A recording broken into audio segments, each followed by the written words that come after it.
Hola, espero que estés teniendo un excelente día. Parece que hoy nos vamos a ver todo el día en los dos primeros videos del curso y sobre todo en la plenaria, a lo mejor también en el taller después de la plenaria. Te repito mi nombre es Claudia Priego y tengo como 20 años más o menos relacionada con los mecanismos alternativos. Soy abogada de profesión. Te digo todo esto para que me conozcas un pelín más. En esta ocasión vamos a tocar el tema de la mediación y la comediación en materia penal. El método que voy a utilizar para darte esta clase sigue siendo el método deductivo, es decir, vamos a ir de temas generales a temas particulares. Te voy a seguir compartiendo algunos puntos de experiencia que he adquirido en estos casi 20 años y de algunos casos muy puntuales. Evidentemente se va a guardar la confidencialidad en el sentido de nombres, datos, fechas y cosas específicas que pudieran llevar a la identificación o a la localización de algún asunto. Solamente es con un aspecto académico, didáctico, para que tú puedas aprender o puedas hacerte una mejor idea de todo lo que quiero comentarte. ¿Okay? Bueno, sin más, comenzamos.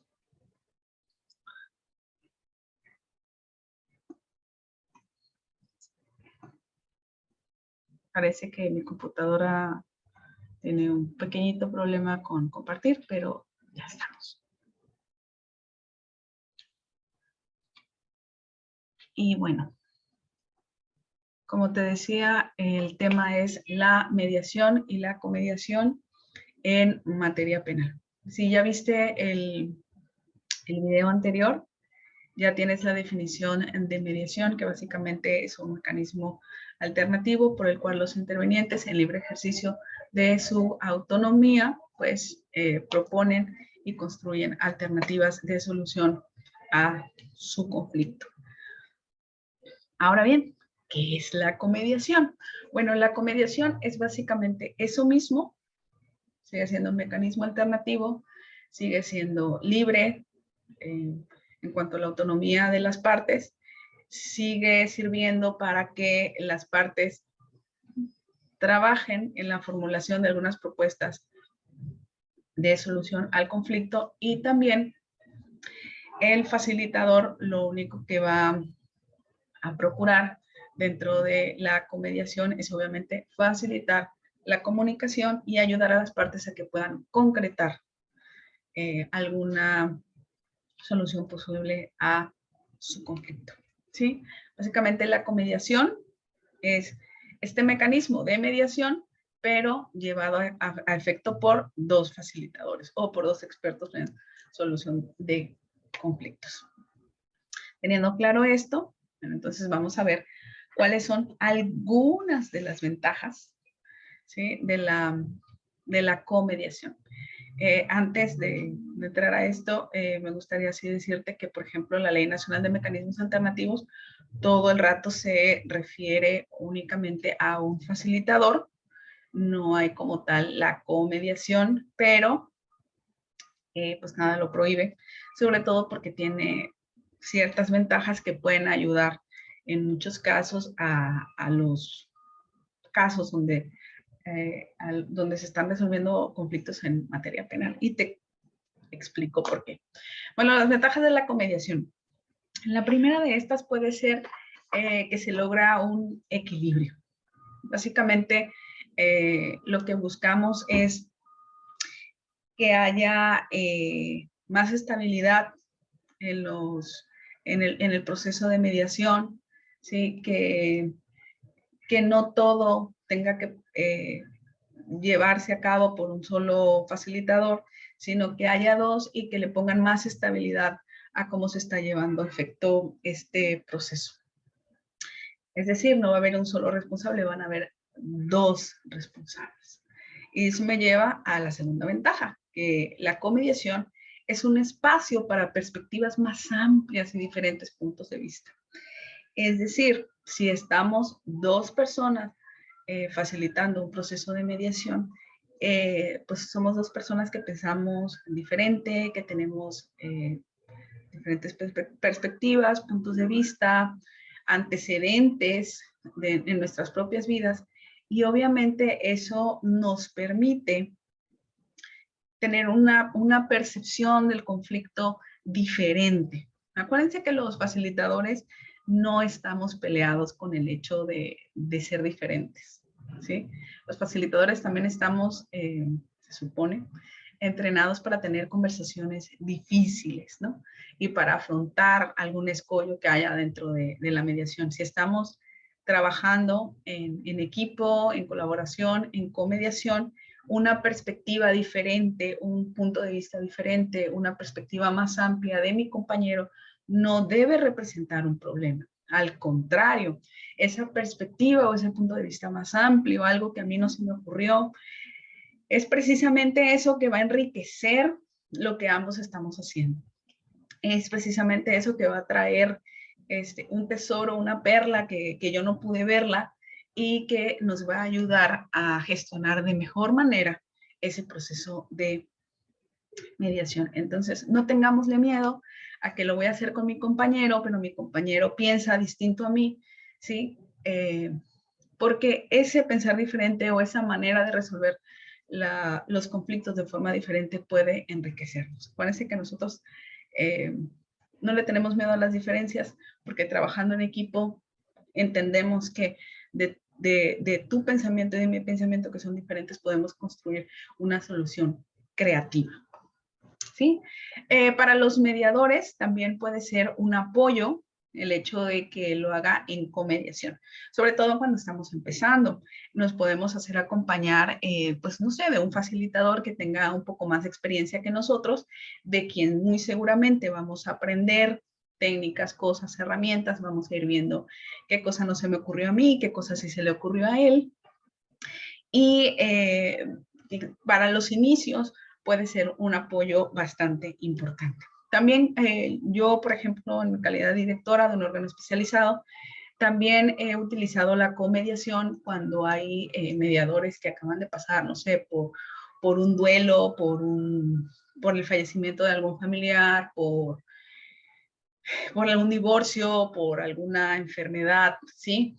Que obviamente traerlos o sacarlos de la incapacidad de traerlos a mediar a veces puede ser un poco difícil para ellos. Entonces, lo que hacemos es que vamos dándole seguimiento a ese facilitador hasta que emocionalmente va sintiéndose un poco mejor y para que se sienta un poco más apoyado y no sienta que todo depende de él y pueda sobreestresarse, pues le ponemos también el apoyo de un compañero facilitador que en unos primeros momentos, o a lo mejor en unas primeras semanas, pudiera ayudarlo para que adquiera otra vez confianza y pueda sentirse con un ánimo más claro para llevar a efecto las mediaciones. Parece un tema que a veces queda de lado, pero la salud mental de los facilitadores es un aspecto muy importante dentro de los mecanismos alternativos. A veces no se habla o casi no se habla de ello, pero pues como no los queremos enfermos ni locos, creo que hacer comediación cuando acaban de pasar de cosas duras, que nadie esté exento de pasarlas, pues puede ser una muy, muy, muy, muy buena herramienta para para integrarlos y para devolverles a lo mejor la confianza que perdieron por esa situación, que a todos nos puede pasar. Bueno, también puede ser que se pierda la concentración, ¿saben? Que sea a lo mejor muy estresante para algunos facilitadores y hacerlos actuar en comediación, pues también darle estos apoyos para que no se agoten emocionalmente. Yo también soy muy celosa de que tomen sus vacaciones y en algunas ocasiones les he sugerido que pues tomen una terapia de mantenimiento y que ellos busquen también ese apoyo y ese acompañamiento fuera del trabajo, porque es el trabajo de facilitador realmente es estresante y puede generar mucha tensión e incluso agotamiento emocional. Y como no los quiero llevar a ese punto, pues mejor sugerirles. Me encantaría poder darles herramientas para que pues dentro del área de trabajo pudieran tener estos apoyos, pero bueno, muchas veces pues esto no se puede. Bueno, entonces también podemos tener estilos y técnicas complementarias, a lo mejor lo que yo no sé, mi compañero sí lo maneja bien o viceversa. Y les voy a contar mi experiencia personal. Cuando yo comencé a mediar, allá por el año 2003, 2004, lo hice junto con uno de mis amigos que hasta hoy tengo la fortuna de que esté en mi vida. Y él es una persona que tiene un sentido del humor bastante lindo, le cae bien a las personas y tal, y yo no, o sea, a mí manejar el sentido del humor a veces se me complica bastante. Entonces, dentro del programa de capacitación nos pusieron a comediar y para mí era súper interesante hacerlo con él y verlo como él en algunos asuntos, no en todos, usaba el sentido del humor y cómo se echaba la bolsa, cómo se ganaba la confianza de los intervinientes, contando anécdotas, contando cuentos, ¿saben? Historias, cómo imaginaba historias y las contaba.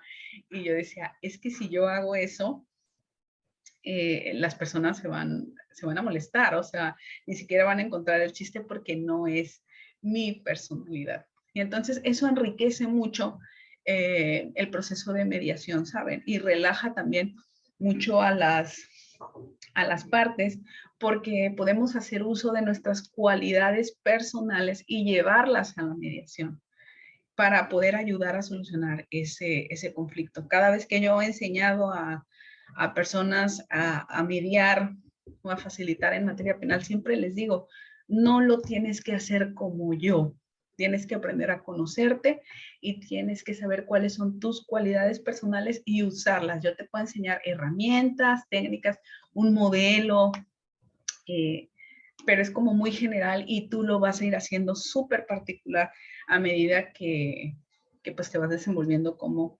facilitador. Entonces, estos estilos y técnicas pueden ser complementarias. Digo, no tenemos que competir con el mediador que tenemos al lado y de hecho eso te recomendaría un montón, que siempre tomes en cuenta con quién vas a comediar. Si es una persona con la que no tienes ningún entendimiento, si es una persona que de alguna manera compite contigo, si es una persona con quien no, vamos, que no fluye, que te puede pasar, pues entonces no hagas la comediación. Pero si es una persona con la que fluyes, te llevas bien, pueden comentar los asuntos, en ningún sentido compiten y tal, pues esa es la persona indicada para hacer la comediación.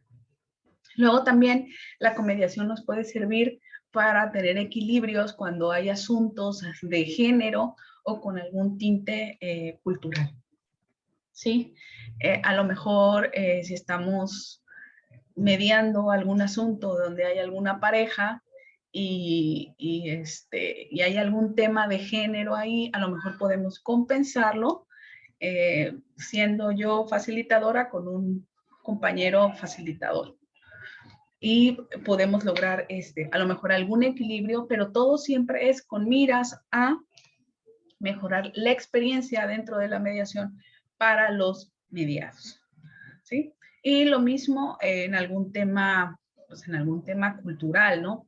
En algún tema donde a lo mejor pudiéramos conseguir un mediador que sea especialista en usos y costumbres de un determinado grupo social y yo pero que a lo mejor ese mediador no sea abogado y a lo mejor yo que sí soy abogada para poderle dar cierta formalidad o cierto tinte jurídico al momento en el que vayamos evaluando las posibles alternativas de solución con los intervinientes. Entonces, no es malo, hay que buscar este enriquecimiento dentro del proceso de mediación y pues tomar acciones para que las personas, ya sea por género o por interculturalidad, puedan sentirse pues más a gusto.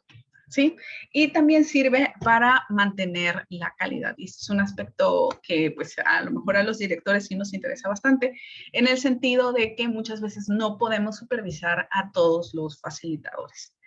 En mi caso son 31, y entonces tendría yo que supervisar a todos, a cada uno, a uno por mes, y a lo mejor el mes que solo traiga 30, 30 días, pues me quedaría un día para el otro mes, y pues bueno, descuidaría un poco también mis funciones dentro del órgano especializado.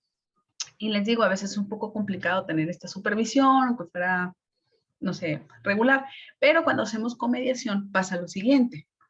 Un poco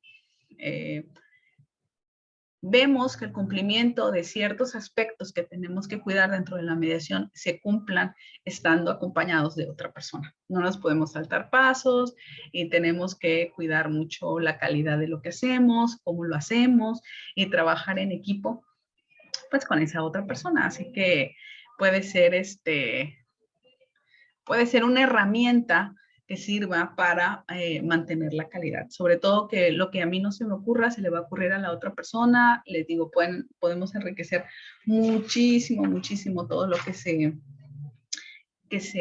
haga. Evita descuidos u omisiones, porque a lo mejor a algunos se le pudo haber olvidado dentro de la introducción o el discurso de apertura, mencionar los derechos y las obligaciones de las partes, y la otra persona se acuerda y dice, oye, creo que antes de pasar a la etapa de la narrativa, pues podemos a completar con esto que hizo falta, ¿sabes?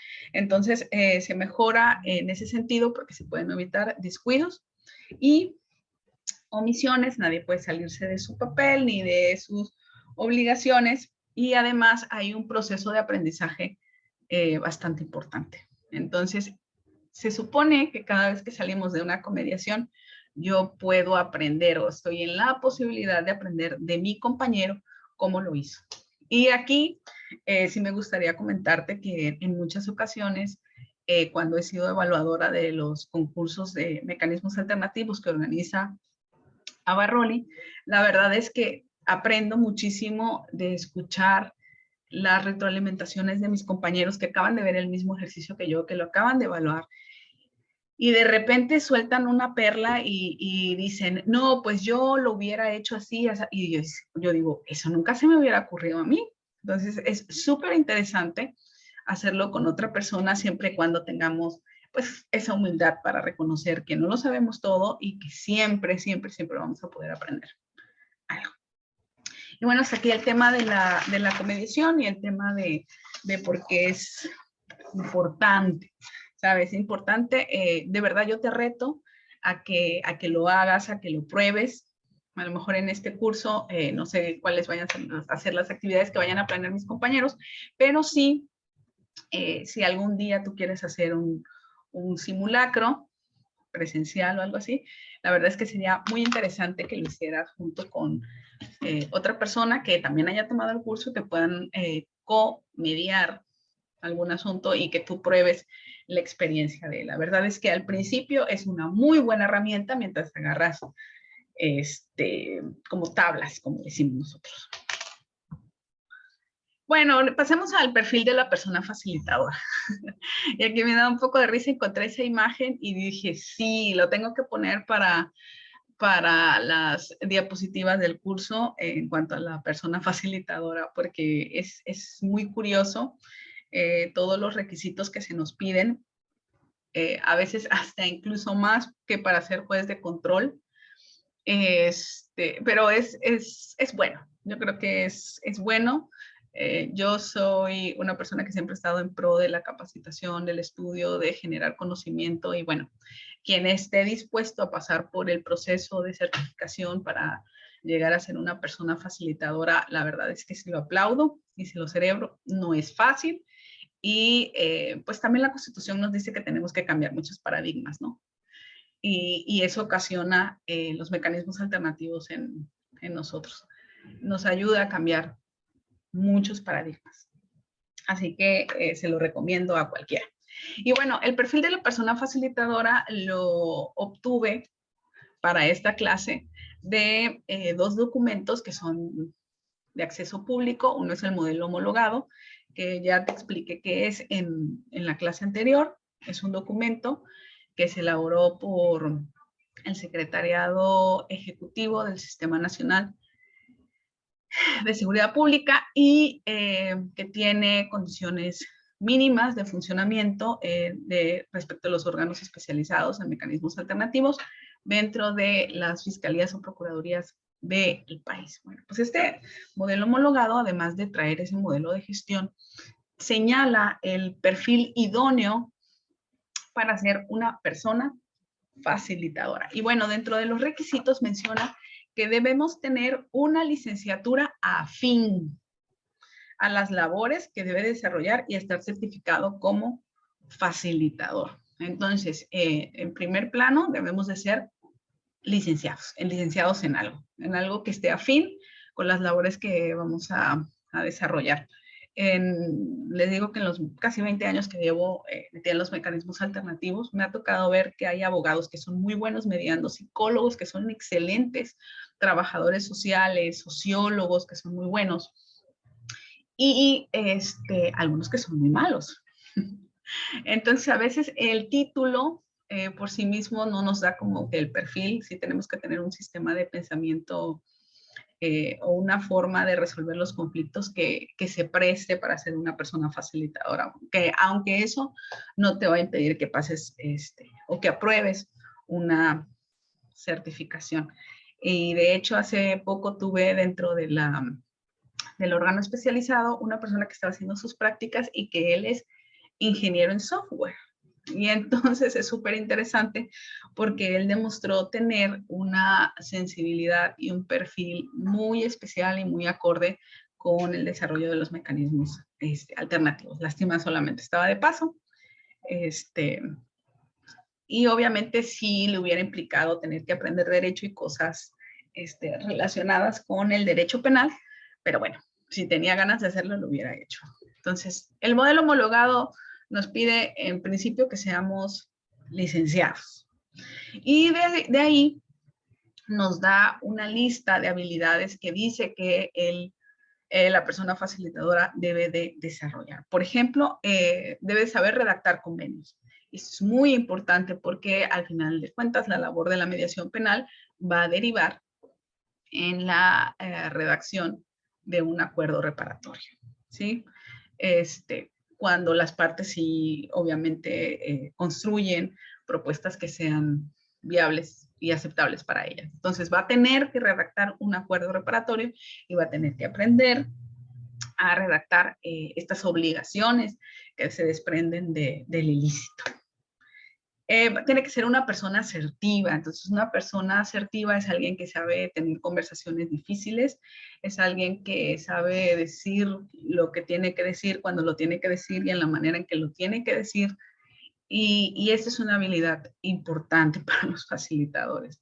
He tenido facilitadores que de repente se les llama la atención por alguna cuestión y terminan llorando, o sea, aunque no se les haya faltado el respeto ni nada, sino que son personas como sumamente sensibles y entonces es como complicado entender que su perfil o su forma de ser le ayuda a ser una buena persona facilitadora.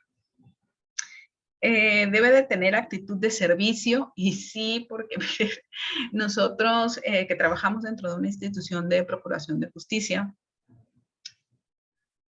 porque es materia penal, pues sí debemos de tener esa actitud de servicio.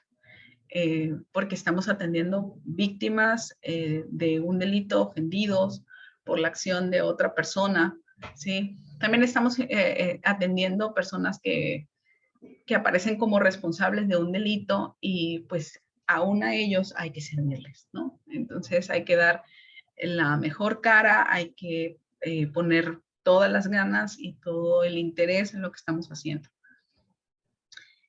La persona facilitadora debe ser, obviamente, experto en manejar conflictos, lo cual es una capacitación que se va adquiriendo poco a poco. Debe de tener buenos razonamientos, saber usar su lógica. Debe tener una comunicación efectiva. Comunicarse efectivamente es una de las habilidades que tenemos que desarrollar como personas facilitadoras. Tiene que ver con la asertividad, saber decir las cosas. Porque a lo mejor hacemos comentarios o gestionamos las emociones de las personas dentro de la mediación de una manera inadecuada y a veces lo que decimos puede caer muy mal. Tenemos que saber manejar también nuestro lenguaje corporal, las expresiones, cómo estamos sentados, el tono de voz, para que todo concuerde y también nos oigamos y nos sintamos creíbles. Tenemos que saber trabajar bajo presión. Y sí, miren, la verdad es que a veces vamos a atender situaciones de crisis, vamos a atender gente que está muy alterada, gente que está muy enojada. Eso nos puede presionar, a lo mejor allá afuera personalmente tenemos problemas que no hemos podido resolver y eso puede ser pues un problema, ¿no? Eso puede ser un problema de gestión personal y sí tenemos que aprender a trabajar bajo presión, porque a veces se nos acumulan los asuntos muy delicados, y pues nadie quisiera, ¿verdad? En la medida de lo posible, que una vez que haya pasado un asunto por el área de mecanismos alternativos, ese asunto salga peor de lo que entró. Al contrario, la meta es que aun cuando no se llegue a un acuerdo reparatorio, por lo menos el conflicto o la escala de conflicto haya disminuido, se haya hecho un poquito más pequeño. Y a lo mejor queda abierta la posibilidad para las partes para que puedan llegar a un acuerdo. Si no en ese momento, porque todos los conflictos llevan un ritmo, tienen un tiempo. Si no en ese momento, pues a lo mejor más adelante, garantizando una buena experiencia mientras estuvo en el área de mecanismos alternativos. Tiene que ser organizado, dice el modelo homologado, tiene que ser organizado y además debe tener escucha activa, es decir, le debe de gustar escuchar a las personas. Y en este último punto es cierto, porque si vamos a atender 2 o 3 asuntos por día, sí vamos a tener que parar un poco al pensamiento interno y a toda la gestión de lo que tenemos de nuestra vida personal para poder dejarlo a un lado y atender a las personas que tenemos delante y poderlas escuchar. Entonces, ahí estamos explicando por qué el facilitador es un poco malabarista. Y bueno, eso por cuanto hace al modelo homologado. Bueno, luego tenemos la Ley Nacional de Mecanismos Alternativos, que en los artículos 41, 42, 48, 49 y 50 establece algunos requisitos, además de los que ya mencionamos, para ser facilitador. En el artículo 41 se dice que la persona facilitadora necesita estar certificada, que este es un requisito fundamental para poder ser designado como facilitador de algún órgano y para mantenerse dentro del mismo. El artículo 42 hace mención de que dentro de los órganos debe de haber interdisciplinariedad, es decir, deben de haber abogados y profesionales de otras disciplinas que hagan posible el buen funcionamiento de un órgano especializado. Como les dije, pueden haber psicólogos, pueden haber trabajadores sociales, pueden haber sociólogos que de alguna manera nos pueden ayudar a gestionar todos los conflictos que se nos puedan dar ahí, a lo mejor expertos en género, expertos en adolescentes, expertos en temas culturales, que también serían bienvenidos en un órgano especializado. El artículo 48 nos repite lo mismo que el modelo homologado en cuanto a que la persona facilitadora debe de tener una licenciatura. Debe de acreditar otra vez la certificación, acreditar, ojo, las evaluaciones de control y confianza que se dan al interior de las instituciones de procuración de justicia. Y este es un tema muy importante. Todos deben tener aprobado su control y confianza. Cuarto requisito, no haber sido sentenciado por delito doloso, por ninguno. Entonces debemos estar limpios también en cuanto a tema de haber cometido delitos dolosos. En la vigencia de la certificación la encontramos en el artículo 49. Bueno, la Ley Nacional de Mecanismos nos dice que la certificación va a estar vigente por 3 años, pero durante esos 3 años la persona facilitadora debe de encargarse de capacitarse otras 100 horas para que al término de esos 3 años el órgano especializado pueda recertificarlo. Es decir, puede decirle que durante esos 3 años se capacitó 100 horas y entonces cumple con el requisito para seguir con su certificación. ¿En qué consiste la certificación? Bueno, básicamente este es un curso teórico práctico en los cuales las personas facilitadoras deben acreditar tener los conocimientos necesarios tanto en mecanismos alternativos como en derecho penal, derechos humanos, manejo de conflictos y otras tantas materias, así como acreditar una evaluación que se les hace respecto a habilidades para solucionar conflictos. Es decir, a lo mejor en una cámara de GESEL se hace un simulacro y los evaluadores están viendo cómo la persona facilitadora se desenvuelve como mediador, por ejemplo, en materia penal, y entonces pueda acreditar que sí cumple con llevar a efecto las habilidades, herramientas técnicas y un modelo que se le enseñó para ser un facilitador. Y bueno, y eso serían como el perfil de la persona facilitadora, los requisitos para ser personas facilitadoras. Les digo, personalmente creo que sí se necesita un sistema de pensamiento o cambiarlo o estar flexible a cambiarlo hacia una forma de solución pacífica del conflicto, ser personas flexibles, personas que de alguna manera les guste la interacción con otros seres humanos, porque, bueno, si tuve una persona que quería irse al área de mecanismos alternativos, me dijo, pero es que a mí no me gusta la atención al público. Y le dije, entonces estás en el área equivocada o te quieres venir al área equivocada. Entonces, vamos a continuar con un tema súper interesante relativo a los mecanismos alternativos, que son nada más y nada menos que los principios que rigen la mediación. Estos los encontramos en el artículo 4 de la Ley Nacional de Mecanismos Alternativos de Solución de Conflictos en Materia Penal. Eso significa esas letritas que puedes ver ahí.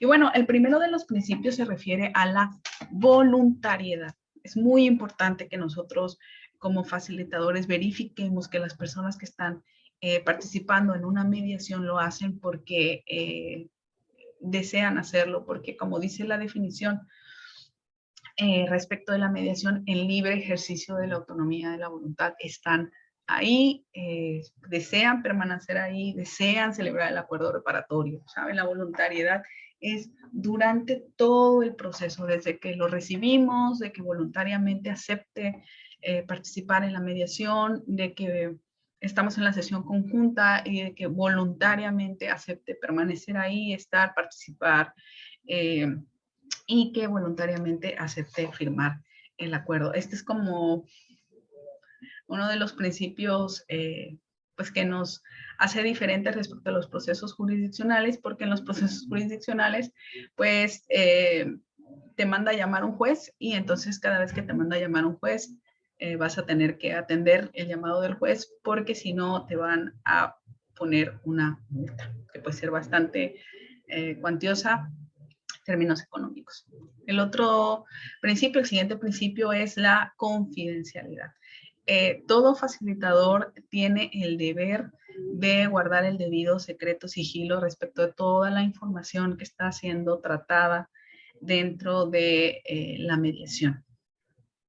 ¿Por qué? Porque no lo van a poder llamar a él como testigo, ni él poner declaraciones o hacer ningún tipo de precisión en cuanto a manifestaciones de las partes, pruebas y este tipo de cosas en ningún lado. También es muy importante que el facilitador les explique estos principios a las partes en su discurso de apertura, sobre todo el principio de confidencialidad, el cual tiene una excepción. Y sí hay que dejárselos claro a las partes para que pues ellos seleccionen qué tipo de información nos vayan a dar, porque en el caso de que se esté cometiendo, sea inminente la consumación de un delito por el cual peligre la integridad física o la vida de una persona, en ese caso el facilitador tiene que dar por terminada la mediación y puede ir delante del fiscal del Ministerio Público a denunciar lo que acaba de oír. Y entonces esa es la excepción al principio de confidencialidad y entonces ahí pues tendría que hacer las manifestaciones pertinentes delante de la autoridad que corresponda. ¿Sí? Bueno, el principio de información nos obliga a nosotros como facilitadores a darles toda la información relevante al mecanismo alternativo que se esté desarrollando a los intervinientes, tanto al solicitante como al invitado. Que no quede ninguna duda, que ellos puedan realmente entender qué es lo que se va a hacer ahí. Y entonces desde que llegan al centro ponemos videos en las pantallas, cuando pasan a la reunión preliminar o la reunión previa, el facilitador les explica todo, les pregunta si tienen alguna duda. En la reunión conjunta vuelve a hacer la precisión de algunas cosas que ellos necesitan tener claro para poder participar en la mediación. Y en caso de que tengan alguna duda respecto de las consecuencias de lo que van a hacer o respecto del delito o algo así, en mi caso yo procuro a veces, si ya excede de las funciones del facilitador, a veces sí le mandamos a hablar a algún asesor o a algún defensor, dependiendo del caso, para que pueda asesorar debidamente a la persona y no quede absolutamente ninguna duda en la cual puede haber algún malentendido y al final de cuentas se desprestigie el mecanismo alternativo. Honestidad. Honestidad es un principio súper importante. Tanto los facilitadores como las partes debemos de actuar honestamente, con apego a la verdad, dice el artículo 4. Siempre debemos intentar conocerlos de buena fe, decir la verdad honestamente, ser transparentes. He tenido casos donde las personas me dicen, no, es que nada más pedí que me derivaran al órgano especializado para hacer tiempo, porque mientras voy a hacer esta otra cosa. Entonces, ese tipo de asuntos hay que sacarlos de mecanismos alternativos y la persona no desiste en eso. Y últimamente, bueno, no últimamente, no sé, un par de meses, una persona nos dijo que quería que le giráramos una invitación a la otra persona para que fuera al órgano especializado porque ese día iba a ejecutar una orden de aprehensión ahí. Entonces nosotros tampoco podemos, pues, facilitar ese tipo de cosas ni prestarnos para ese tipo de cosas porque no son propias de la honestidad y de la transparencia que debe de premiar o de estar presente en un órgano especializado. Debe ser flexible y simple. Miren, los órganos, los mecanismos alternativos deben de ser flexibles y simples. Cero formalismos. El formalismo es para el proceso judicial. Sí vamos a cuidar algunas formas o vamos a cuidar algunas cuestiones, por ejemplo, que las partes se identifiquen, que no tenga algún acuerdo reparatorio celebrado con anterioridad, pero si ellos me piden que en vez de que la cita sea en la mañana, que sea en la tarde, y yo tengo un facilitador de guardia en la tarde, por supuesto que les voy a cambiar la fecha. Si me dicen que aquí en Tabasco se da mucho que la gente trabaja en plataforma, y eso implica que se van 15 días a trabajar en plataforma y regresan como al día 16 o 17 a Villahermosa, y entonces a veces tenemos que reagendar las reuniones porque la persona pues no puede quedarse, se tiene que ir a plataforma y a veces le tenemos que dar hasta 18 o 20 días lejana una fecha para poder ajustarlo a sus necesidades. Sí, a veces lo más simple posible con el tema de la pandemia, teníamos que celebrar mediaciones a lo mejor por teléfono en una videollamada y estaba bien. Hay que hacerlo flexible, simple, o sea, que el punto sea que realmente las personas puedan tener acceso a la justicia alternativa a través de la mediación, sin tanto papeleo, sin tanto rollo, ¿ok? Y bueno, la imparcialidad dice que este principio dice que los mecanismos deben de ser conducidos con objetividad, evitando la emisión de juicios. Un juicio podría ser, es que usted es el responsable, usted es el culpable y por eso usted tiene que pagar. Y ese tipo de cosas que nos empezamos a contar en la mente, que a veces no las decimos con la boca, pero sí las decimos con nuestras acciones, y cuenta mucho porque a veces el inconsciente nos delata. Y la equidad dice que los mecanismos propiciarán condiciones de equilibrio entre los intervinientes. Entonces, allá donde veamos que no hay un equilibrio entre las partes, debemos hacer o llevar a efecto algunas acciones para que las personas realmente puedan sentirse en un plano de equidad. Y aquí les voy a contar, por ejemplo, el caso donde se ventilaba el despojo de un inmueble, pero este inmueble era propiedad de pues una institución de gobierno. Y entonces el que vino a la mediación era pues la directora general del jurídico y además apoyada con el abogado de ahí del jurídico que llevaba el asunto. Entonces eran dos abogados y la persona que estaba señalada como responsable, nuestra invitada, pues solo había estudiado hasta la secundaria. Entonces, lo que hicimos para poder equilibrar un poco más la situación fue hablar con las partes y decirle que para modo de equilibrar íbamos a dejar pasar al abogado de la señora, que era un abogado privado, que pudiera pasar con ella para que estuviera ahí con ella y pudiera asesorarla y también para que pudiera hacerla sentir más segura.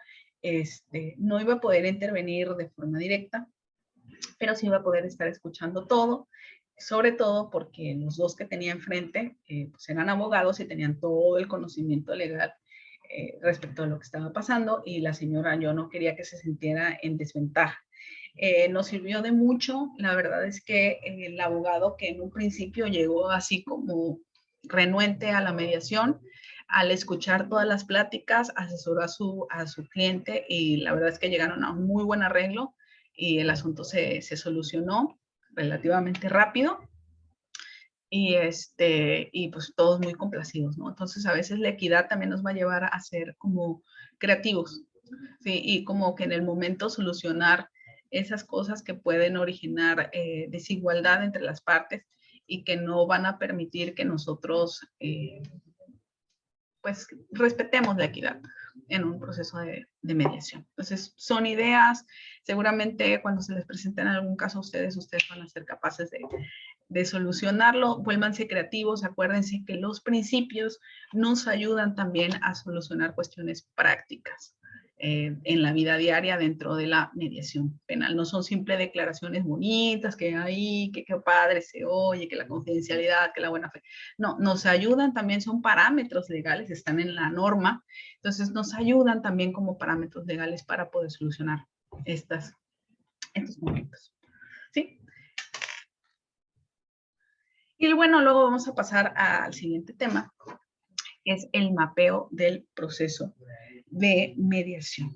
¿Sí? Sea cual sea la concepción del conflicto que tengamos, siempre es importante pues tener como claro, ¿sí? Cuáles son los supuestos, los procesos, los elementos que están interviniendo en ese conflicto y como una herramienta, ¿sí? Que se nos ofrece a todos los facilitadores es hacer un mapa, ¿sí? Un mapa de todos estos elementos que estamos viendo aquí en la diapositiva y que ahorita vamos a explicar. El mapeo es un proceso de análisis de una relación conflictiva que permite establecer cuál es la situación en general del conflicto, saber cuál es esa situación nos va a permitir determinar cuál va a ser el abordaje, determinar cuáles van a ser las medidas que vamos a tomar para poder solucionarlo.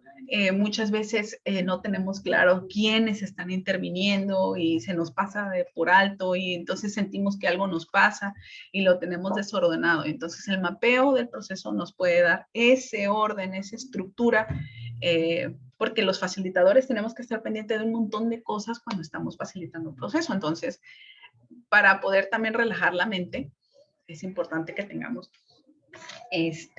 herramientas.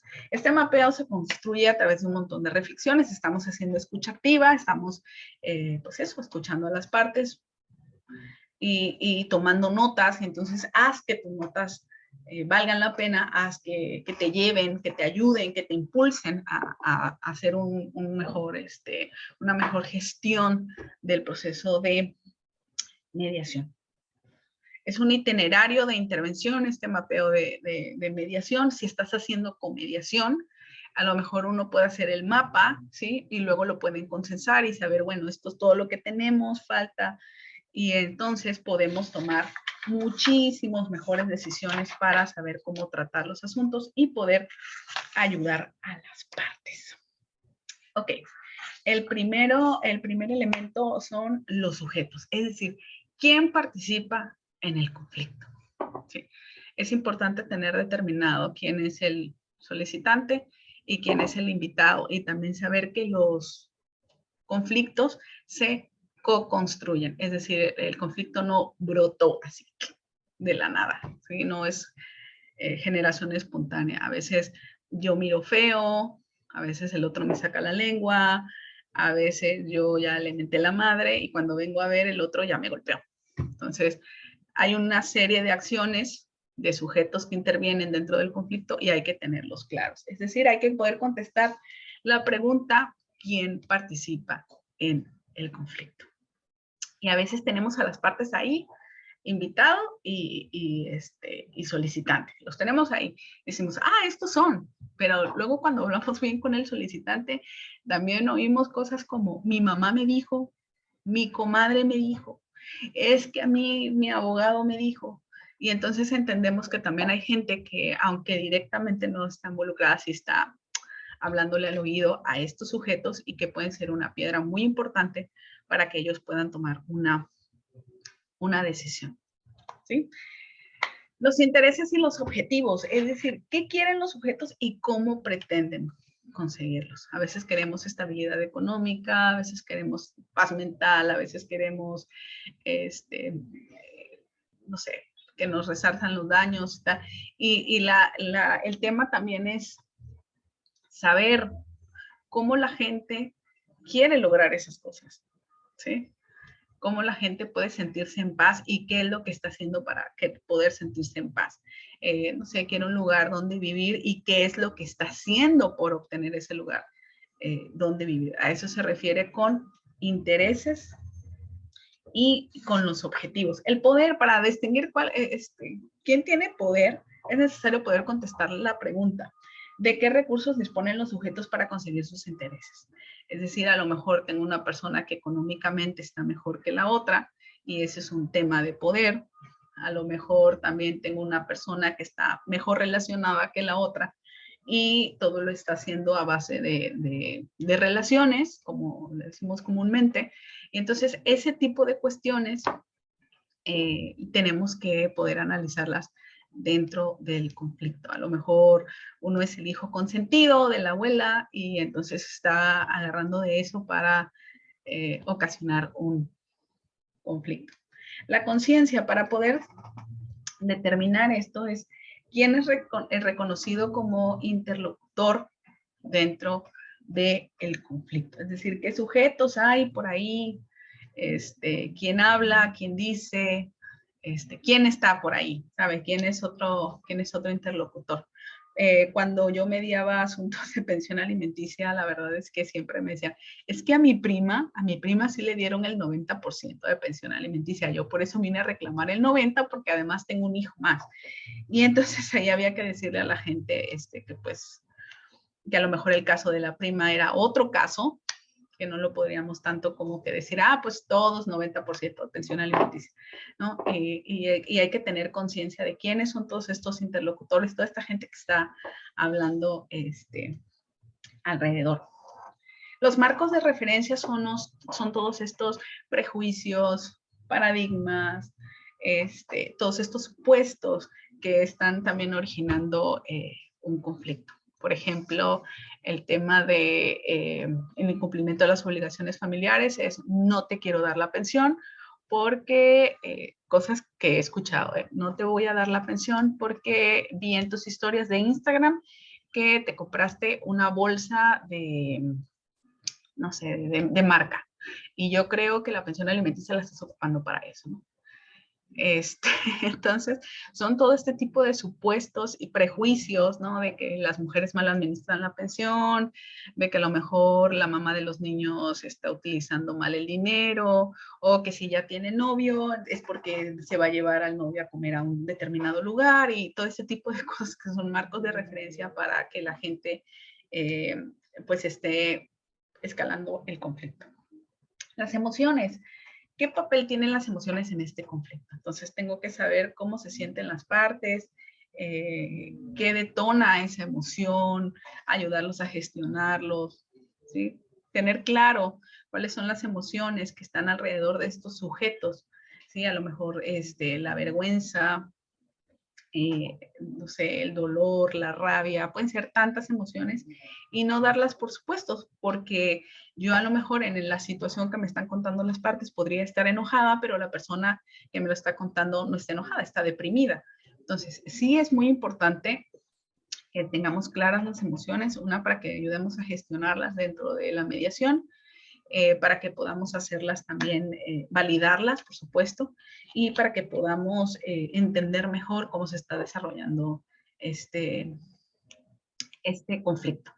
Las relaciones, ¿cómo obtenemos las relaciones o cómo podemos obtener dentro del mapeo aspectos relacionados con la relación? Bueno, tenemos que contestar la pregunta, ¿cómo se estructura la relación entre los sujetos? Y muchas veces en mediación siempre decimos, bueno, antes del conflicto, ¿cómo era la relación entre ustedes? No, pues era mi comadre, veíamos la tele juntas, la novela, todo empezó por la tanda, pero realmente yo la quiero, la estimo, es la madrina de mis hijos, etc. Entonces, son cuestiones que debemos tener también claras para saber si precede una relación al conflicto, cómo la relación se ha deteriorado durante el conflicto y si hay algún interés en preservar esa relación después de solucionado el conflicto. Las coaliciones, ¿qué coaliciones se pueden generar en este conflicto? ¿Quiénes pueden ayudar? ¿Quién pueden hacer equipo con quién? Y esos son temas que podemos incluir dentro del mapeo del proceso de mediación. Le digo, es un ejercicio para tener claridad, para estar organizados. Sí, respondiendo a estas preguntas es fácil que se pueda tomar decisiones acerca de establecer una línea de actuación para el facilitador. Y miren, es interesante porque ¿cómo sé que un mapa del conflicto está bien redactado? Bueno, pues porque cuando nos responde las causas del conflicto, los problemas de la relación entre las partes, las discrepancias que pueden haber entre la interpretación de los hechos, cuáles son los intereses de cada parte, los intereses compartidos, los incompatibles también, y cuáles son los obstáculos principales. Entonces tenemos un buen mapeo del proceso de mediación y nos puede ayudar, como les dije, a hacer un mejor abordaje del conflicto, una mejor intervención dentro de nuestra mediación. ¿Sí? Y bueno, la tarea, llegó el momento de la tarea. Les dejo también mi correo electrónico, es claudiapriego@hotmail, porque si quieren enviar, no sé, alguna duda, alguna pregunta o algún comentario respecto de esta clase. La tarea, bueno, en esta actividad tendrás que desarrollar tu propio mapa del conflicto respondiendo a las preguntas que están ahí. No necesitas copiarlas porque todo va a estar en las instrucciones que te voy a dejar para que puedas hacer tu tarea. Vas a tener que hacer un mapa del conflicto con un caso que también nos proporcionó Abarroli, y vas a tener que ir contestando las preguntas que ahí mismo vienen para que luego puedas darte tú una idea de cómo esa información te sirve y para que también puedas ir practicando en cómo se hace un mapa del conflicto. La versión que yo te di es una versión muy general, una versión que puedes usar, tú la puedes modificar o hacer a tu gusto. Realmente es una herramienta que se convierte en algo que a ti te pueda servir. Y la última instrucción, no olvides divertirte cuando hagas tu tarea, cuando empieces a analizar el conflicto que te vamos a poner ahí. Y pues nada, que tengas un excelente día y espero que hayas aprendido mucho en esta clase. Hasta luego.